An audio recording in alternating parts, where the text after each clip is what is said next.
Hey, what's up guys? Soldier Knows Best here. So look, I'm gonna keep my review of this iPhone SE very simple because this phone is a very simple phone to explain. And at a starting point of $399, this is easily the most recommendable iPhone that I've ever used. Now, of course, for that price point, you're getting some specs that some of them are pretty up to date and some of them are a little bit too old school for me, but the total package of this phone makes this a phone that I think that if you're the type of person who doesn't necessarily want a new phone, but you need a new phone and you want to stick with iOS, this is a phone that's going to really be able to fulfill all the things that you need right now. And what are some of those things? Well, first, the design of the phone, while some people may find it's too outdated, I find that the design is just fine, especially this product red version of it. But if you do want, you can still get this in black and white, and just the overall footprint of the phone, just the size in general, I think this is the smallest that I would want to go with at this point. And it has been a long time since I've been able to put a phone in my pocket and actually forget that it's in my pocket because it's really lightweight and small.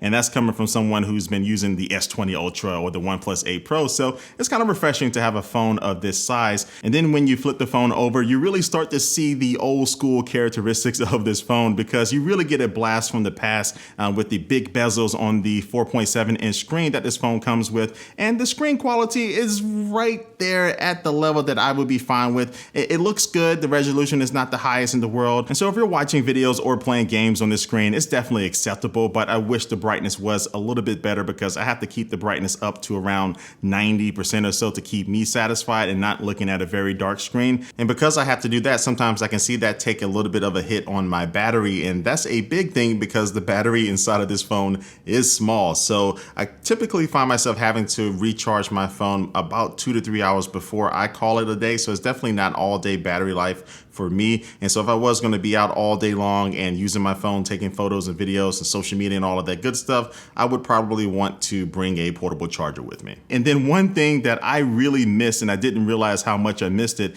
is below the screen, you will find a physical home button. And of course, in that home button, you do find the return of Touch ID. And man, this couldn't come back at a perfect time because a lot of us are going to be wearing masks around town when we do go out, and Face ID doesn't do a great job, or really any type of facial recognition, when you are having a mask on your face. So having Touch ID back on a brand new iPhone is honestly one of the best features of this phone. Even though it is an old feature, I can't get enough of it. It's the perfect timing for this feature to come back. And the fun doesn't stop here because inside of this phone, you also do have wireless charging, and that's thanks to the glass back on this phone. And this phone is also rated IP67 for water and dust resistance, which is a great thing to have at a phone at this price point. So typically, I think when I hear that a phone costs $399, I think of two things. One, that is a fantastic price point, but two, okay, what am I missing? Like, what am I not going to be getting? But with this iPhone SE, it's more about what you are getting for this price, because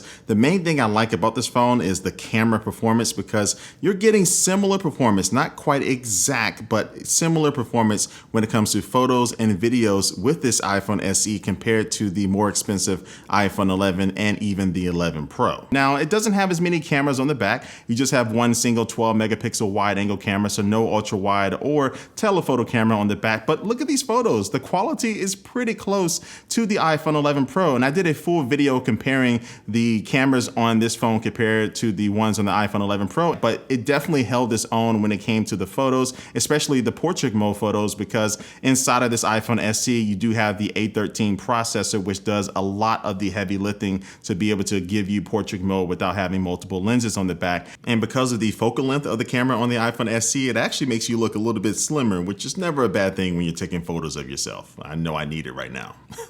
Now, there are some things that it doesn't quite live up to the iPhone 11 Pro, but for the most part, it's really good for $399. And that goes for the videos as well. You can record 4K video up to 60 frames per second with the rear-facing camera. And besides some differences with the automatic exposure and things like that, it's pretty hard to tell the difference between the two when you're just kind of glancing at the videos. And with the front-facing camera, it's kind of limited because it can only record 1080p video at 30 frames per second. And just like the rear-facing camera, you can can get some nice looking portrait mode selfies with this front facing camera.